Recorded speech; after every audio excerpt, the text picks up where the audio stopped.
जय हिंद दोस्तों, बहुत बहुत स्वागत है हमारी इस इन्फॉर्मेटिव वीडियो के अंदर। ऑनलाइन जमाना है, डिजिटल जमाना है और आपको पता होगा आजकल तो एआई का जमाना भी आ गया है। ये देखिए क्रेडिट कार्ड्स हैं। अगर आपको कहीं पर भी क्रेडिट कार्ड का इस्तेमाल करना होता है तो आपको आंख बंद करके क्रेडिट कार्ड का यूज नहीं करना होता है, क्योंकि दोस्तों क्रेडिट कार्ड जब भी आप बनाते हैं, अप्लाई करते हैं तो आपका पैन कार्ड दिया जाता है। इसका क्या मतलब है? इनकम टैक्स डिपार्टमेंट को सारी की सारी सूचना चली जाती है और आपको ये भी पता होगा 31 दिसंबर 2025 को आपका साल है, कैलेंडर ईयर 2025 खत्म होने वाला है। तो इस साल के अंदर आपने कितनी ट्रांजैक्शंस करनी है, कितनी ऑलरेडी कर चुके हो, ताकि इन फ्यूचर के अंदर आपको इनकम टैक्स डिपार्टमेंट वाले क्रेडिट कार्ड यूज करने के कारण नोटिस ना भेजे। तो क्या लिमिट है, क्या सावधानियां बरतनी है, इन सब के बारे में हम विस्तार से जान लेते हैं। क्रेडिट कार्ड का इस्तेमाल अगर आप भी धड़ल्ले से कर रहे हैं तो आपको पता होगा आपका साल 2025 खत्म होने को है। तो क्या आपने भी कुछ ट्रांजैक्शंस उस लिमिट से ज्यादा तो नहीं कर दी है कि इनकम टैक्स का नोटिस आपको आ जाए? उसके बारे में विस्तार से जान लेते हैं। आप सब लोगों को पता है क्रेडिट कार्ड इंटरेस्ट फ्री, दोस्तों यहाँ पर कोई ब्याज नहीं लिया जाता है। अगर आप एक सर्टेन लिमिट से टाइम से पहले इसका बिल भर देते हैं और ये अनसिक्योर्ड लोन है, किसी भी तरह की कोई guarantee, safety, security credit card वाले कुछ गिरवी नहीं रखते हैं। इनकम टैक्स डिपार्टमेंट आपको कब नोटिस भेज सकता है, क्या टैक्स के रूल है और क्या सॉल्यूशंस आपको ध्यान देने हैं? दोस्तों income tax department year wise यानी कि एक साल के हिसाब से काम करता है। 1 अप्रैल 2025 से 31/3/2026 का जो फाइनेंशियल ईयर 25-26 है और असेसमेंट ईयर इसका 26-27 होता है। दोस्तों सारी की सारी लिमिट्स होती है फाइनेंशियल ईयर वाइज देखनी होती है। अभी 31 दिसंबर 2025 को आपका कैलेंडर ईयर 2025 खत्म हो रहा है, तब भी आपका दोस्तों जनवरी, फरवरी और मार्च की लिमिट और काउंट होने वाली है। तो इस चीज का ध्यान दें। 2025 का जो दिसंबर है आपका कैलेंडर ईयर तो खत्म करता है, लेकिन फाइनेंशियल ईयर आपका खत्म नहीं करता है। SFT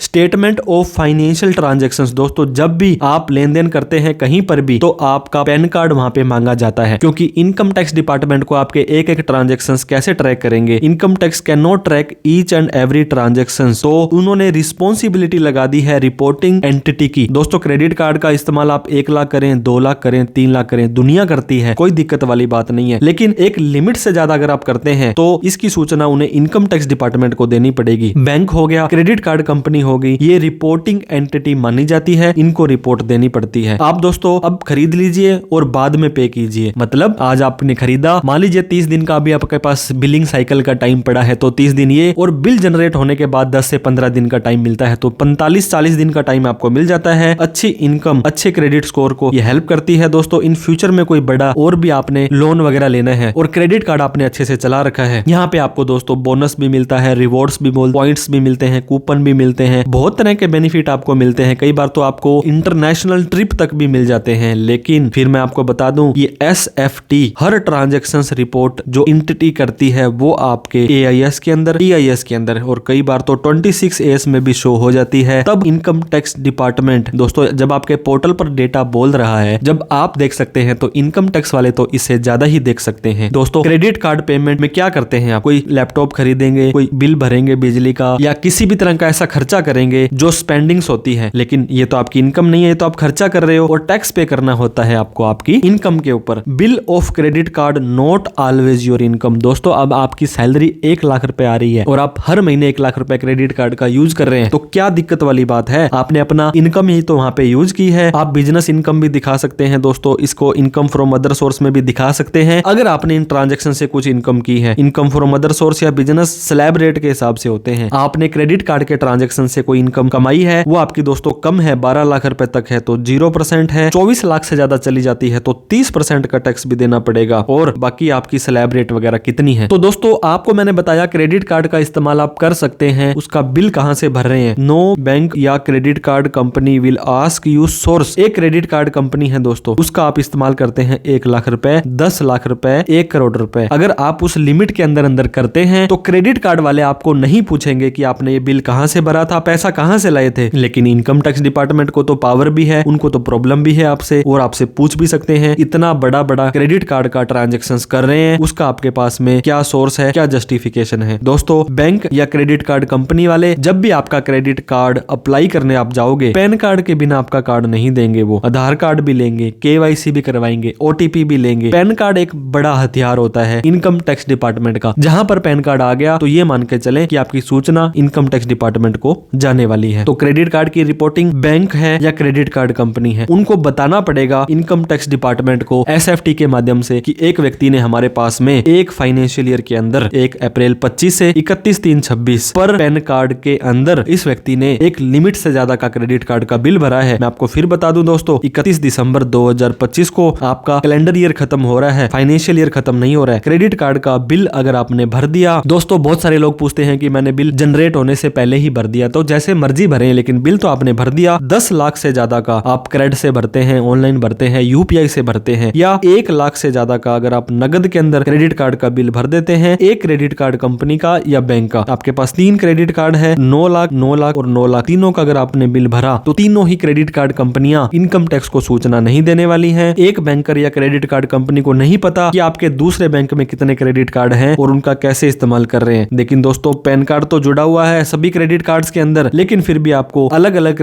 क्रेडिट कार्ड को उस लिमिट से कम रखते हैं, तब आपकी जो चांसेस हैं बहुत कम हो जाते हैं। मैंने आपको बताया 9 लाख, 9 लाख, 9 लाख, ये तीनों ही बैंक या क्रेडिट कार्ड वाले आपकी सूचना इनकम टैक्स को नहीं देने वाले हैं। दोस्तों 1,36,00,000 रुपए का एक व्यक्ति ने क्रेडिट कार्ड का बिल भरा था। अभी मैं आपको बताना चाह रहा हूँ, ये देखिए इस बैंक का नाम आ जाएगा SFT ट्रांजेक्शन। आप बोल रहे थे ना कि सर SFT क्या होता है। 1,06,00,000 रुपए एक व्यक्ति था 1,36,00,000 रुपए का क्रेडिट कार्ड का बिल भर दिया। अब इनकम टैक्स वाले पता है क्या मानते हैं कि ये जो बिल भरा है आपने अपने पैसों से, आपने अपनी इनकम से भरा है और वो इनकम ने आप ITR में दिखाई नहीं है, इतनी इनको प्रॉब्लम होती है। अब आपकी ITR फाइलिंग काफी इंपॉर्टेंट रोल प्ले करती है। दोस्तों प्रॉपर ITR आपने भरी है, इनकम जो भी क्रेडिट कार्ड आपने बिल भरे वो प्रॉपर सोर्स हो रहे हैं, जस्टिफाई हो रहे हैं, तो आपको किसी भी तरह की कोई दिक्कत नहीं आती है। लेकिन अगर आपने ITR नहीं भरी है तो दोस्तों नॉन फाइलिंग का नोटिस आपको आने वाला है। क्या आने वाला है कि आपने इतना लेन देन तो कर दिया, ITR क्यों नहीं भरी। फिर आपसे पूछा जाएगा कि आपने क्रेडिट कार्ड के बिल भरे थे, ये कहां से भरे थे, आपको किसने ऑथराइज किया, कितनी इनकम आपने कमाई, डिटेल के अंदर फिर आपको उनको बताना पड़ता है। जैसे मैंने आपको बताया 1,36,00,000 रुपए का जो क्रेडिट कार्ड का बिल भरा था उस व्यक्ति ने अपनी ITR नहीं भरी थी। बाद में हमने उसकी 148 का जो जस्टिफिकेशन करवाया, केस करवाया और वो जीरो के अंदर सल्ट गया था। लेकिन ये मत समझे कि बड़ा आसान काम होता है, तो आप पहले से ही सेफ और सिक्योर होकर चलेंगे। उस वीडियो का भी लिंक मैं आपको डिस्क्रिप्शन में आई बटन में देता हूं ताकि आपको पता लग जाए कि दोस्तों क्रेडिट कार्ड को इस्तेमाल किस तरह से करना होता है। अब ये नोटिस आपको कब तक आ सकता है दोस्तों, अगर आप 50 लाख से कम का क्रेडिट कार्ड का बिल 1 साल में भर देते हैं तो वो साल खत्म होने के 4 साल तक, 50 लाख से ज्यादा का क्रेडिट कार्ड का बिल है तो 6 साल तक आपके पास नोटिस आ सकता है। और सरकार ने अब तो 3 महीने एक्स्ट्रा और इन्हें टाइम दे दिया गया है। तो अगर जस्टिफाई कर देते हो ट्रांजेक्शन के बारे में, टैक्स की चोरी नहीं करी है, बही खाते मेंटेन किए हैं, प्रॉपर ITR भरी है, ऑडिट की लिमिट क्रॉस नहीं होती है, GST की लिमिट क्रॉस नहीं होती है, कोई प्रॉब्लम नहीं है। बहुत सारे लोग क्या करते हैं दोस्तों, 50 लाख रुपए मान लीजिए उनके अकाउंट में आए तो 50 लाख रुपए को 44 AD के अंदर उसको सेल दिखा करके उसका 6% प्रॉफिट दिखा देते हैं। तो अब मान लीजिए 20 लाख से ज्यादा की सर्विस देते हो या 40 लाख से ज्यादा की सेल करते हो तो GST नंबर लेना भी तो मैंडेटरी हो जाएगा, उस चीज का आप ध्यान नहीं देते हो। इसके बाद में जस्टिफाई नहीं कर पाते हो कि आपका ये क्रेडिट कार्ड का बिल आपने कहां से भरा था, तो जितना भी बिल भरा था वो सारी की सारी आपकी इनकम मान लेंगे। अनएक्सप्लेन्ड एक्सपेंसेस इनकम को मान करके हैवी इंटरेस्ट टैक्स पेनल्टी लगाई जा सकती है 83% तक। दोस्तों 1 करोड़ रुपए का हमारे केस में तो बराबर से भी ज्यादा अमाउंट चली गई थी, क्योंकि इसका इंटरेस्ट इतना ज्यादा हो जाता है। अगर एक व्यक्ति ने 2 करोड़ का बिल भरा है तो 2 करोड़ रुपए वो डिमांड निकाल देंगे। अब बताओ एक आम आदमी, गरीब आदमी उस टैक्स को कैसे भरेगा। Bill paid is your expenses या इन्वेस्टमेंट। अब दोस्तों क्रेडिट कार्ड का आपने बिल भरा, वो आपकी इनकम थोड़ी है, वो तो आपका खर्चा है। आपने लैपटॉप खरीदा, आपने बिजली का बिल भरा या कहीं पर भी पैसा इन्वेस्ट कर दिया या आपने कोई माल खरीदा, कोई टैक्स नहीं देना है। लेकिन आपने इन ट्रांजेक्शन से जो कमाई करी, मान लीजिए आपके पास कोई व्यक्ति आया, सर मेरा 1 लाख रुपए का बिजली का बिल भर दो, तो आपने क्या किया, अपने क्रेडिट कार्ड से वो बिल भर दिया। अब दोस्तों मान लीजिए आपको 1% का कमीशन बना तो आपको 1,000 रुपए वहां पे बन गया, लेकिन ये 1 लाख रुपए तो आपको अपनी जेब से बिल भरना पड़ेगा। अगर आपकी इनकम मिलाकर के 12 लाख रुपए तक आती है तो कोई टैक्स नहीं देना है, और 24 लाख से ज्यादा चली जाती है तो 30% भी टैक्स देना पड़ सकता है। तो कहने का मतलब आप इनकम कितनी कमा रहे हैं, आपकी बाकी की इनकम कितनी है, उनके हिसाब से ही आपका डिपेंड करता है। तो दोस्तों आप क्रेडिट कार्ड का यूज करें, लेकिन हर बैंक का क्रेडिट कार्ड है जो 10 लाख रुपए है उससे कम कम ही उसका बिल 1 साल के अंदर रखें। कैश के अंदर भरते हैं तो 1